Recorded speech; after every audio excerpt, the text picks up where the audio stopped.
আসসালামু আলাইকুম এভরিওয়ান। আশা করি সবাই ভালো আছেন। আল্লাহর রহমতে আমিও ভালো আছি। আজকে আমি আপনাদের সাথে শেয়ার করব মজার মজার খাবারের রেসিপি। সকাল সকাল চলে আসছি রান্নাঘরে। যেহেতু ঢাকা শহরে গ্যাসের সমস্যা, তাই আমাকে ভোরবেলাই রান্না করতে হচ্ছে। কারণ ৩টার পর থেকে গ্যাসের চাপ বাড়ে। এর আগে গ্যাস এত স্লো হয়ে যায় যে রান্না করতে খুবই কষ্ট হয়। এটি হচ্ছে পুরো ঢাকা শহরের চিত্র। তাই আমি সকালবেলায় ভাবলাম আজকে সকালে এবং দুপুরের রান্না একসাথে করে ফেলবো, যাতে পরবর্তীতে সমস্যা না হয় দুপুরবেলায়। কারণ দুপুরবেলায় রান্না করতে করতে লেট হয়ে যায়, দুপুর ২টার পর থেকে দেখা যায় গ্যাসটা বাড়ে। এই জন্য ভাবলাম আজকে সকাল সকালেই আমি নাস্তা এবং দুপুরের খাবার তৈরি করব। কি কি রান্না করলাম এবং কিভাবে কি করলাম আপনাদের সাথে শেয়ার করি। পুরো ভিডিওটি দেখতে থাকুন। এই যে দেখুন, আমি প্রথমে প্যানে কিন্তু তেল দিয়ে, তারপরে একটু জিরা ফোড়ন দিয়ে, আর পেঁয়াজ কাঁচামরিচ দিয়ে আলুগুলোকে আমি কেটে ধুয়ে পরিষ্কার করে কুচি কুচি করে তারপরে দিয়ে এবার মিশিয়ে নিচ্ছি একটু লবণ দিয়ে। আজকে সকালের আলু ভাজা হবে একটু অন্যরকম টাইপের। এই আলু ভাজিটি আমার ছোট মেয়ে লিয়ার ওর খুবই পছন্দ। তাই ও বলেছে, আম্মু আজকে আমার মনের মতো করে একটু নাস্তা তৈরি করে দিবা। তা আমি ভাবলাম ঠিক আছে, আর বড়টারও তো খুবই পছন্দ। তা বললাম যে আচ্ছা ঠিক আছে, আজকে তোমাদের মন মতো সব রান্না করব।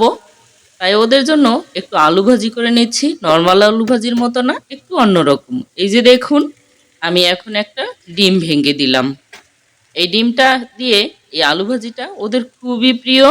ওরা রুটি, ডিম, পরোটা মানে যা কিছুই দেওয়া যায় ডিম এইভাবে করে ওরা খুবই পছন্দ করে। তাই ভাবলাম একটু ওদের এইভাবেই আলু ভাজিটা করে দেই।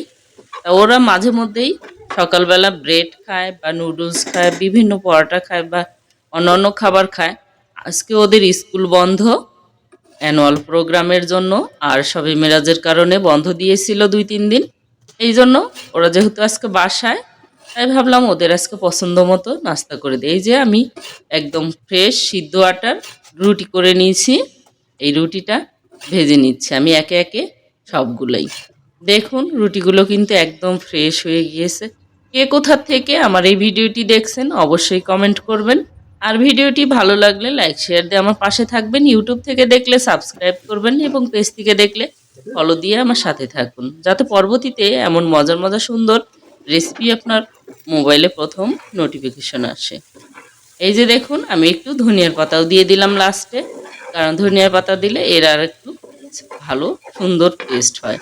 এই যে মিশিয়ে একদম নিচে কিন্তু লাল লাল হয়ে আসছে, আর তার মানে আমার আলু ভাজা শেষের দিকে আর একদম ঝরঝরা হয়ে গিয়েছে। দেখুন, এই আলু ভাজিটা কিন্তু এভাবে আপনারাও ট্রাই করতে পারেন, দেখবেন খুবই ভালো লাগে ইনশাল্লাহ। আমার তো খুবই প্রিয়, আমার বাচ্চাদেরও। আর আমার বাসায় গেস্ট আসলে তাদেরকেও দিলে তারা বলে যে ভালোই হয়েছে তোমার এই আলু ভাজিটা। নর্মালি আমরা আর ডিম ছাড়া এমনিই খাই, কিন্তু ডিম দেওয়াতে এর একটা আলাদা টেস্ট হয়েছে। এই যে আমার আলু ভাজি হয়ে গিয়েছে একদম। আর কি কি রান্না করব আপনাদের সাথেও শেয়ার করব। আর পাশের চুলায় আমি আরেকটা চুলাতে আমি এদিকে বসিয়ে দিয়েছিলাম খিচুড়ি। এই যে খিচুড়ি হয়ে গিয়েছে, আর দিয়েছি খিচুড়ির মধ্যে কিছু আলু সিদ্ধ। এই যে আলুগুলোকেও আমি তুলে নিয়েছি, আর শুকনা মরিচ তেলে ভেজে নিলাম, আর কিছু পেঁয়াজ কেটে নিয়েছি, আর শসা। যেহেতু আমি একা খাবো আর ওরা এখন খাবে না, আর এই যে আলু ভর্তাও করে নিয়েছি, আর একটু পেঁয়াজ কুচি দিয়ে খেতে ভালো লাগে তাই দিয়েছি। আর দুপুরের জন্য এই যে আলু দিয়ে গরুর মাংস রান্না করেছি। গরুর মাংসটাও হয়ে গিয়েছে, আর কিছু বেগুন ভেজে নিলাম দুপুরের জন্য। আর ওর বাবা তো অফিসে থাকে, দুপুর আসতে আসতে সন্ধ্যা লাগে।